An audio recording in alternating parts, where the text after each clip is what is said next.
Assalamualaikum warahmatullahi wabarakatuh.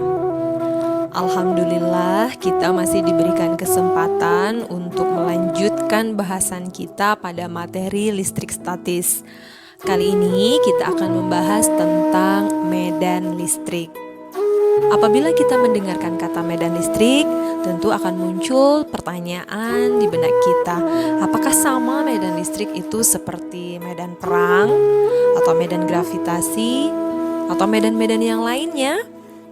Nah, untuk menjawab pertanyaan itu, mari kita simak penjelasan selanjutnya. Pada pertemuan yang lalu, kita sudah tahu bahwa apabila ada dua buah muatan yang kita dekatkan, akan mengalami gaya. Gayanya akan tolak-menolak jika muatannya sejenis dan akan tarik-menarik apabila muatannya berbeda jenis. Mengapa hal itu bisa terjadi? Padahal kedua muatan itu tidak bersentuhan. Lalu bagaimana bisa terjadi gaya tolak-menolak dan gaya tarik-menarik? Nah, ternyata apabila ada sebuah muatan yang kita letakkan dalam sebuah ruangan, maka ternyata muatan itu akan memberikan pengaruh kelistrikan terhadap seluruh ruangan yang berada di dekatnya.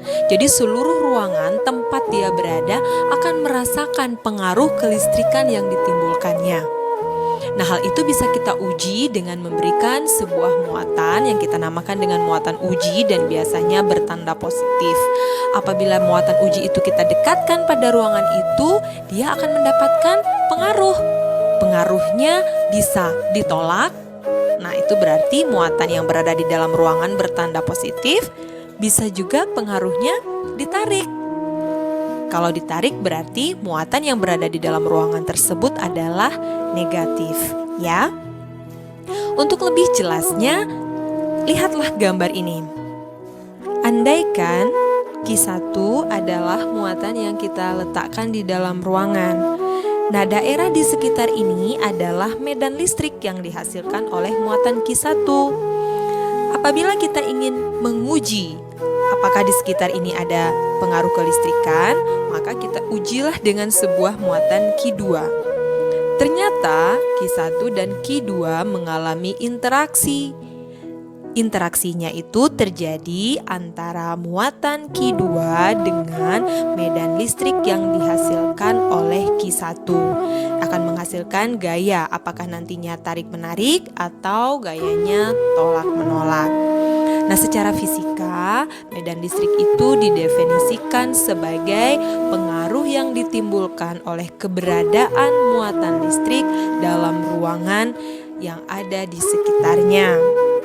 Supaya lebih jelas lagi tentang pengertian medan, mari kita lihat contoh berikut ini. Andaikan muatan yang kita letakkan di dalam ruangan tadi adalah tempat pembuangan sampah. Nah, apabila kita berada di tempat pembuangan sampah, tentu kita akan merasakan pengaruh dari tempat tersebut. Tentunya banyak lalat, kemudian juga aromanya juga tidak sedap. Dan daerah-daerah di sekitar tempat pembuangan sampah itu pastilah merasakan pengaruh yang ditimbulkan oleh tempat pembuangan sampah. Nah, daerah-daerah di sekitar yang masih mendapatkan pengaruh dari tempat pembuangan sampah tadi kita namakan dengan medan sampah. Nah, begitu ya. Mudah-mudahan bisa lebih paham. Nah, kembali ke medan listrik. Untuk menunjukkan keberadaan medan listrik, maka kita gambarkan dengan arah tanda panah. Perjanjiannya, arah medan listrik akan keluar dari muatan positif dan akan menuju atau masuk ke muatan negatif. Saya ulangi, arah medan listrik keluar dari muatan positif dan menuju atau masuk ke muatan negatif. Kemudian, medan listrik ini juga bisa kita hitung berapa kekuatannya atau kelemahannya. Nah, untuk menghitungnya kita menggunakan persamaan matematika. Namun sebelumnya kita berikan dulu simbol untuk kuat medan listrik ini dengan huruf E. Secara matematis, kuat medan listrik ini didefinisikan sebagai besarnya gaya listrik tiap satu satuan muatan uji, atau E sama dengan F per Q aksen. Dengan Q aksen ini adalah muatan uji.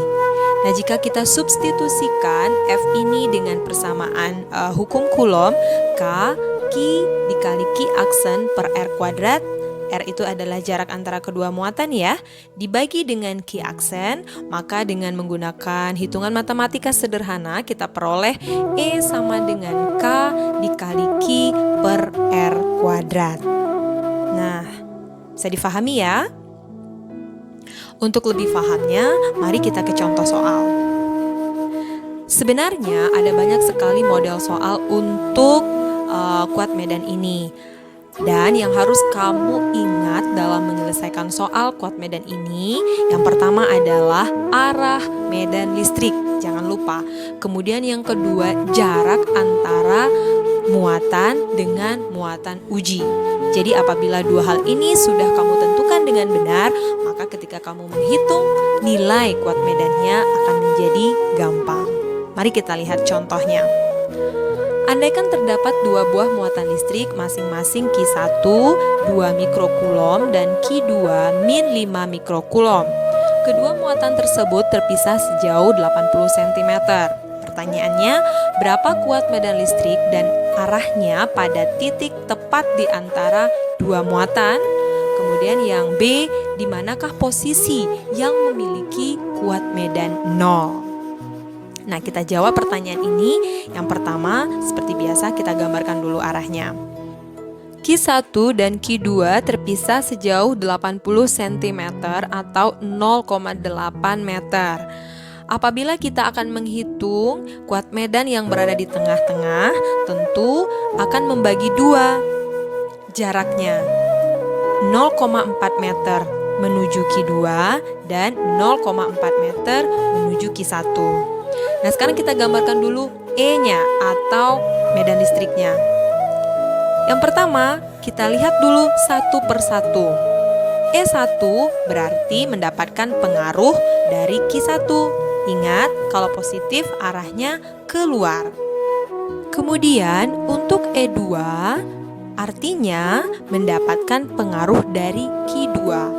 Q2 bertanda negatif. Maka kita gambarkan E2-nya menuju Q2 atau masuk ke Q2. Nah, sehingga terlihatlah seperti gambar.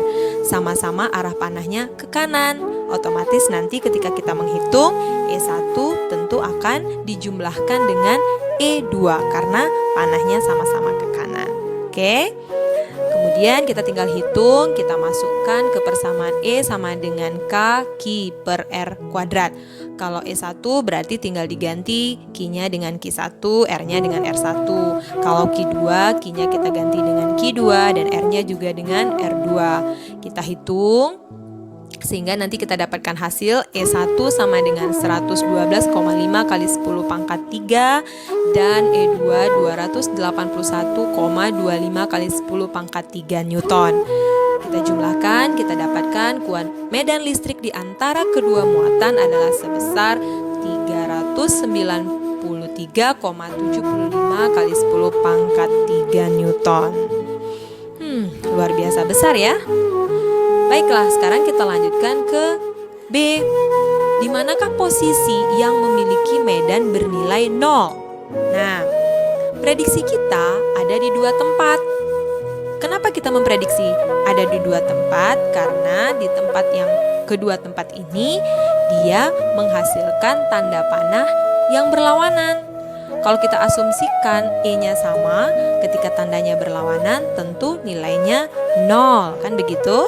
Nah, dua tempat itu yang pertama di samping muatan positif, tempat yang kedua adalah di samping muatan negatif. Saya akan mencoba menghitung di posisi pertama. Nanti kamu boleh coba dengan posisi kedua. Mari kita hitung. Perhatikan gambar ini. Nah, di sini terlihat yang berbeda adalah R-nya, Q-nya sama. R-nya, kalau tadi R-nya berada tepat di tengah, sekarang R-nya sudah saya geser ke kirinya muatan positif. Nah, Q1 dan Q2 berjarak 0,8 meter. Q1 ke tempat yang saya prediksikan kuat medannya akan bernilai 0, belum ada jaraknya.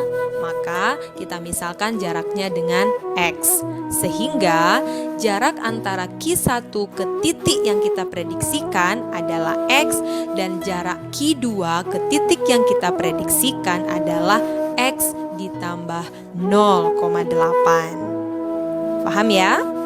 Nah, kemudian dengan menggunakan asumsi tanda panah yang berlawanan, maka E sama dengan E2 dikurang E1. E-nya bernilai 0, sehingga E1 sama dengan E2. Kenapa dia bernilai 0? Karena kita menginginkan kuat medannya bernilai 0. Nah, kemudian masih dengan menggunakan perhitungan matematika biasa dari atas ini sampai ke bawah, maka kita mendapatkan X-nya sama dengan 0,152 meter.